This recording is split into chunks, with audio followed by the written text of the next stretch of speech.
আসসালামু আলাইকুম রহমতুল্লাহি বারাকাতুহ নাহমাদুহু ওয়া নুসাল্লি আলা রাসূলিহিল কারীম আম্মা বা'দু ফাআউযু বিল্লাহি মিনাশ শাইতানির রাজীম বিসমিল্লাহির রহমানির রহিম। আব্দুল্লাহ নামে এক ভাই প্রশ্ন করেছেন, বাথরুমে গিয়ে অনেকে মৃত্যুবরণ করেন, বাথরুমে মৃত্যু কি ভালো না মন্দ জানতে চাই। প্রিয় ভাই আব্দুল্লাহ, আপনার এই প্রশ্নের উত্তরে বলবো যে পৃথিবীতে যতটি প্রাণ আছে প্রতিটি প্রাণকেই মৃত্যুবরণ করতে হবে। সূরা আলী ইমরানের 185 নম্বর আয়াতে আল্লাহ তাআলা ইরশাদ করছেন, কুল্লু নাফসিন যায়িকাতুল মাউত, অর্থাৎ প্রতিটি আত্মাকে মৃত্যুর স্বাদ আস্বাদন করতে হবে।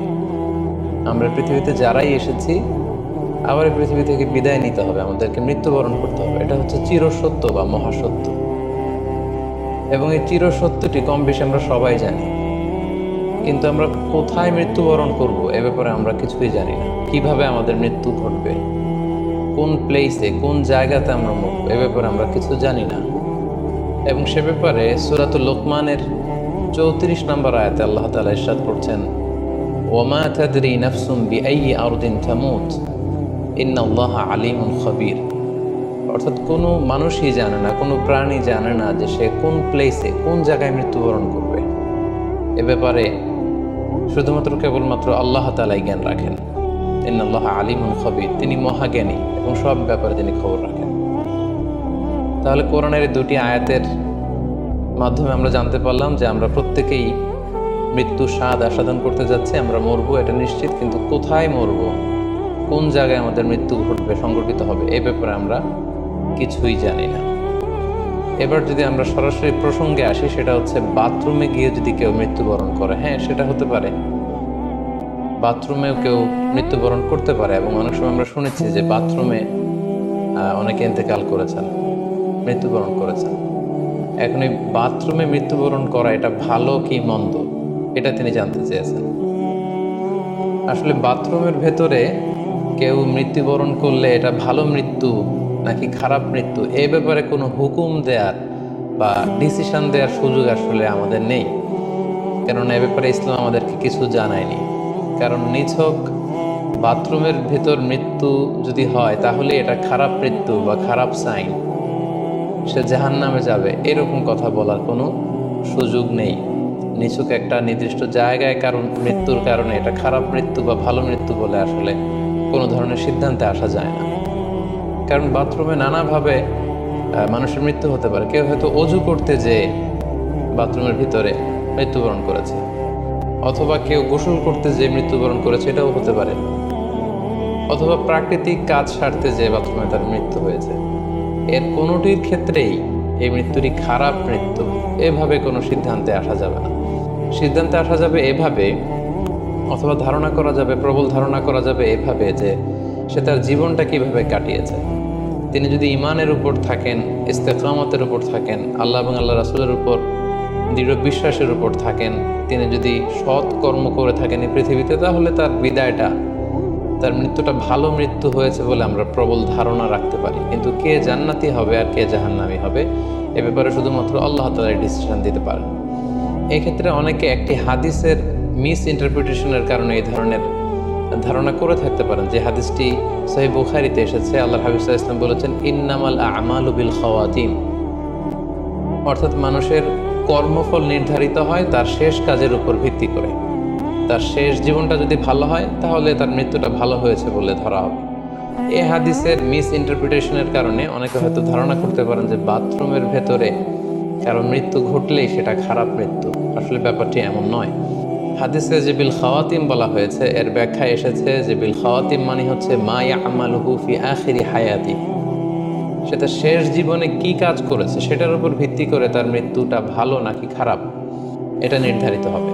অনেকের এমন হতে পারে যে জীবনের শুরুতে তিনি ইসলামকে মানতেন না, আল্লাহকে বিশ্বাস করতেন না, কিন্তু শেষ জীবনে এসে তিনি বিশ্বাসী হয়েছেন, তিনি সৎকর্ম করেছেন এবং সেটার উপর অটল থেকেই তার মৃত্যু হয়েছে। সেক্ষেত্রে আমরা প্রবল ধারণা করতে পারি এবং আশা করতে পারি যে তার মৃত্যুটা ভালো হয়েছে। কিন্তু নিছক বাথরুমের ভেতরে যদি কারো মৃত্যু ঘটে এই কারণে এটা ভালো মৃত্যু নাকি খারাপ মৃত্যু সেই সিদ্ধান্তে আসা যাবে না। তবে কোরআন সুন্নাহ আমাদেরকে কিছু আলামত বা সাইন দিয়েছে এই সাইন বা নিদর্শনগুলো খেয়াল করে আমরা বুঝতে পারি যে কারণ মৃত্যুটা ভালো মৃত্যু হয়েছে নাকি খারাপ মৃত্যু হয়েছে। সেক্ষেত্রে শুরুতে আমরা আলামাতু সুইল খাতিমা, কারণ মৃত্যুটা খারাপ কিনা বা মন্দ মৃত্যু বা মন্দ বিদায় কিনা সেটা আমরা শুরুতে শুনবো। সেক্ষেত্রে আমরা যদি কোরআন সুন্নাহর দিকে তাকাই তাহলে দেখব যে কোরআন সুন্নাহ আমাদেরকে জানিয়েছে কেউ যদি আত্মহত্যা করে মৃত্যুবরণ করে তাহলে এটা আমরা বলতে পারি যে এটা একটা খারাপ মৃত্যু ছিল। কারণ আল্লাহ রাসূল সাল্লাল্লাহু আলাইহি ওয়াসাল্লাম ইরশাদ করেছেন, সহিহ বুখারীতে এসেছে, মান কাতালা নাফসাহু বিশাইইন উযিবা বিহি ইয়াওমাল কিয়ামা, যে ব্যক্তি তার নিজেকে যেই জিনিস দিয়ে আত্মহনন করবে বা আত্মহত্যা করবে কিয়ামতের দিন তাকে সেই শাস্তি দেওয়া হবে। লেটস সে কেউ যদি ছুরি দিয়ে স্ট্যাবিং করে তার প্রাণ হনন করে, জাহান্নামে সে কেবল জাহান্নামের ছুরি দিয়ে নিজের পেটের ভেতরে এরকম ছুরিকাঘাত করতেই থাকবে, এটাই হবে তার শাস্তি। কেউ যদি বিষ পানের মধ্য দিয়ে সুইসাইড করে তাহলে জাহান্নামে তার শাস্তি হবে জাহান্নামের বিষ খেয়ে খেয়ে সেই কষ্ট বা শাস্তি ভোগ করবে। কেউ যদি গলায় দড়ি দিয়ে বা ওড়না পেঁচিয়ে গলায় ফাঁস লাগিয়ে সুইসাইড করে তাহলে আল্লাহ রাসূল সাল্লাল্লাহু আলাইহি ওয়াসাল্লামের হাদিস অনুযায়ী জাহান্নামে সে গলাতে শুধু ফাঁস লাগাতেই থাকবে। তাহলে আল ইন্তিহার মানে সুইসাইড, আত্মহত্যা করে যদি কেউ মারা যায় সেক্ষেত্রে আমরা বলতে পারি যে এটি খারাপ মৃত্যু ছিল, মৃত্যুটি ভালো ছিল না। তাছাড়া কোনো ব্যক্তি যদি কবিরা গুনাহ সম্পাদন করা অবস্থায় ইন্তেকাল করে, লেটস সে কেউ মদ পান করা অবস্থায় তার মৃত্যু ঘটেছে, কিংবা ব্যভিচার করা অবস্থায় তার মৃত্যু ঘটেছে, কিংবা কারো উপর সে জুলুম বা অত্যাচার করছিল, এরকম বড় কোনো কবিরা গুনাহ সম্পাদন করা অবস্থায় যদি কারো মৃত্যু ঘটে যায় সেক্ষেত্রে বলা যেতে পারে যে মৃত্যুটি খারাপ ছিল। পাশাপাশি বাবা মা যদি কোনো ভ্যালিড কারণে সন্তানের অন্যায়ের কারণে সন্তানের প্রতি রেগে থাকেন এবং ওই অবস্থায় যদি সন্তানের মৃত্যু ঘটে তাহলে এটি একটি খারাপ মৃত্যু ছিল বলে ধারণা করা যেতে পারে। এবং স্বামী যদি তার স্ত্রীর প্রতি রেগে থাকে কোনো স্ত্রীর অন্যায়ের কারণে এবং সেই অবস্থায় যদি স্ত্রীর মৃত্যু ঘটে তাহলে এই মৃত্যুটি মন্দ মৃত্যু বা খারাপ বিদায় ছিল বলে আমরা ধারণা করতে পারি।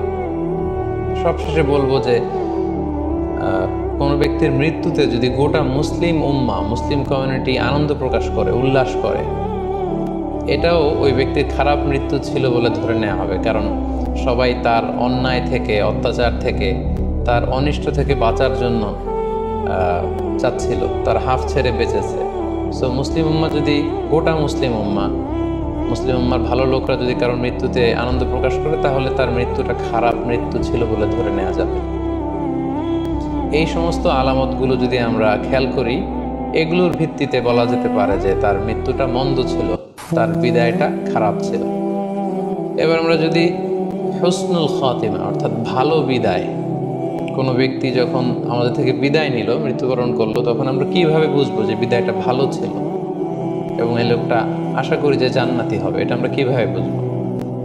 প্রথমত বোঝার মাধ্যম হচ্ছে আন-নুতকু বিশ-শাহাদাতি ইনদাল মাউত।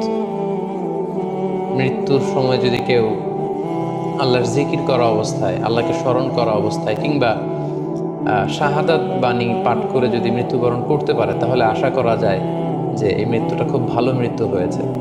কেননা আল্লাহ রাসূল সাল্লাল্লাহু আলাইহি ওয়াসাল্লাম সুনানে আবু দাউদের এক বর্ণনায় ইরশাদ করেছেন, মান কানা আখিরু কালামিহি লা ইলাহা ইল্লাল্লাহ, যে ব্যক্তির শেষ বাক্য হবে লা ইলাহা ইল্লাল্লাহ এবং এই কালিমাতুত তাইয়্যিবা, এটা পরে যদি কেউ শেষ নিঃশ্বাস ত্যাগ করতে পারে তাহলে সে জান্নাতে প্রবেশ করবে বলে আল্লাহ রাসূল সাল্লাল্লাহু আলাইহি ওয়াসাল্লাম আমাদেরকে সুসংবাদ দিয়েছেন।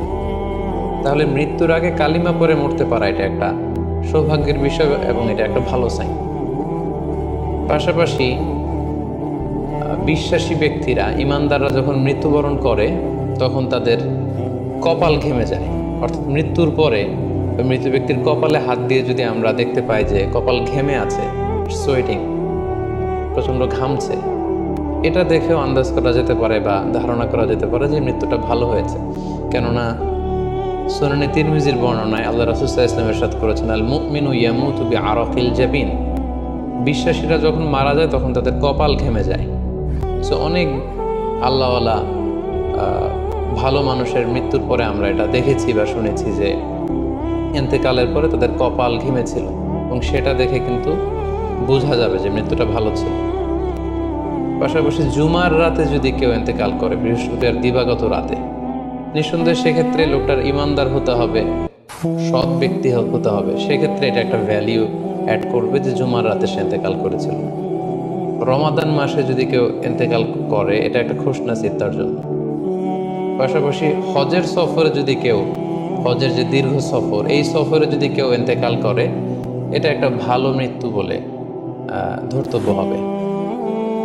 পাশাপাশি কেউ যদি জেহাদের ময়দানে শহীদ হওয়ার সৌভাগ্য লাভ করে, নিঃসন্দেহে এটা সবচেয়ে শ্রেষ্ঠ মৃত্যু। আল্লাহ তাআলার কাছে সবচেয়ে শ্রেষ্ঠ মৃত্যু হচ্ছে শাহাদাতের মৃত্যু, এবং শহীদের দেহ থেকে গড়ে গড়ে পড়া, মাটিতে পড়া যে রক্তের ফোঁটা, এই ফোঁটাটা আল্লাহ তাআলার কাছে খুব প্রিয়। সো নিঃসন্দেহে শাহাদাতের মৃত্যু এটা পৃথিবীর শ্রেষ্ঠতম মৃত্যু। এবং সৎ কাজ করা অবস্থায়, কোন আমলে সালেহ, ভালো কাজ করা অবস্থায় যদি কারোর মৃত্যু ঘটে, লেটস সে কেউ তেলাওয়াত করছিল, হি ওয়াজ রিসাইটিং দ্য হোলি কোরআন, ওই অবস্থায় তার মৃত্যু হয়েছে। কিংবা রোজা মুখে ছিল, সেই অবস্থায় তার মৃত্যু হয়েছে। অথবা সেজদায় পড়েছিল, সেজদারত অবস্থায় তার মৃত্যু ঘটেছে। এগুলো হুসনুল খাতিমা, অর্থাৎ ভালো বিদায় বা ভালো মৃত্যুর আলামত। তাহলে আমরা সুউল খাতিমা এবং আলামত হুসনুল খাতিমা, কোন আলামত দেখে আমরা বুঝবো যে মৃত্যুটা খারাপ মৃত্যু ছিল, এবং কোন আলামত দেখে আমরা বুঝবো যে এটা ভালো মৃত্যু ছিল, কোরআন সুন্নাহর আলোকে সেগুলো আমরা জানতে পারলাম। এর কোথাও কিন্তু বাথরুমের ভেতরে মৃত্যুবরণ করলে এটা ভালো মৃত্যু বা খারাপ মৃত্যু, এর কোনোটাই কিন্তু সিদ্ধান্তে আসা যাচ্ছে না। সেক্ষেত্রে সেই ব্যক্তি তার শেষ জীবনে কেমন আমল করেছে, তিনি কি ইমানদার অবস্থায় ছিলেন, তিনি কি সৎকর্ম করেছেন, তিনি কি সালাত আদায় করতেন কিনা, এগুলোর উপর ভিত্তি করে তার মৃত্যুটা ভালো মৃত্যু বা খারাপ মৃত্যু সেটা আমরা বলতে পারবো। কিন্তু নিছক কেবল বাথরুমের ভেতরে কারো মৃত্যু হলেই সেটা মন্দ মৃত্যু, খারাপ মৃত্যু, অপমৃত্যু, এরকম ধারণা করার কোনো সুযোগ নেই। আশা করি আপনি প্রশ্নের উত্তর পেয়েছেন। আল্লাহ তাআলা আমাদের সবাইকে ইসলামকে সঠিকভাবে বুঝার, জানার এবং সে অনুযায়ী মানার তৌফিক দান করুক। হাযা মা ইনদি ওয়াল ইলমু ইনদাল্লাহ আলাইহি তাওয়াক্কালতু ওয়া ইলাইহি উনীব। আসসালামু আলাইকুম ওয়া রাহমাতুল্লাহি ওয়া বারাকাতুহু।